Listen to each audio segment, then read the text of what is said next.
Aaron Animations, in association with Jasmine Foster, and inspired by Ricardo Studio, presents The Great Stele of Hegeso.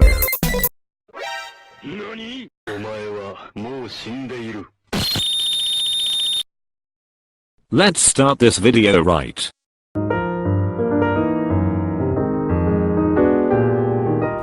The grave stele of Hegeso is a funerary piece and grave marker believed to have been constructed around 410 BCE, found in the Kerameikos cemetery in Athens.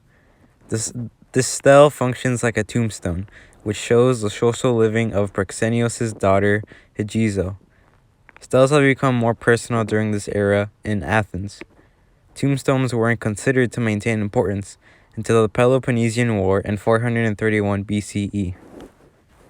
Grave monuments retain sentiments of people's lives, which reflected several cultural aspects of Athens at the time. In the grave stele of Hegeso, we see her sitting in a chair on the right, holding a pyxis, a vessel which may or may not have held jewelry, and a necklace which is now no longer visible. The woman to her left is her maid or servant who is presenting this to her. This situation suggests Hegeso's life as wealthy and also shows her status as an Athenian woman. Before the Peloponnesian War, class distinction through tombstones were not considered as very fundamental. But during the time of Hegeso, Athenians felt this responsibility of displaying care for family even after death.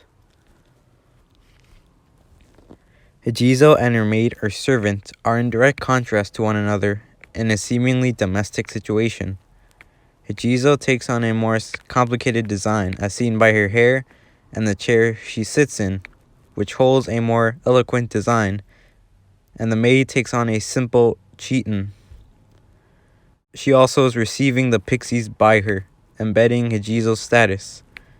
Another thing related to that would be the pediment on top, which is inscribed to say Hegeso, daughter of Proxenios, which reinforces this idea on the status of women in Athens. Women were not considered citizens and always had close connections to domestic situations, which is being represented in Hegeso's stele. This can allude to how men in Athens were also responsible for representing their female counterparts, such as their mothers. In this case, it is Proxenios representing Hegeso after death. It is more personal when done through family rather than how gravestone steles were handled pre-Peloponnesian War. Recently, we looked at a work of art titled the Anthropomorphic stele. It was made around 4th millennium BCE and was located around the Arabian Peninsula. This stele also has a similar function when compared to the grave stele of Hegeso. It was also thought to be a grave marker for some sort of cemetery. This art was made around 4,000 years before the grave stele of Hegeso was made in Greece. So it might be possible that the civilization that made the anthropomorphic stele influenced Greek art. Thank you. Thanks for watching, gamers. Leave a like and subscribe. Also, don't forget to check out Ricardo Studios for his clearly fake fan mail openings. That's all.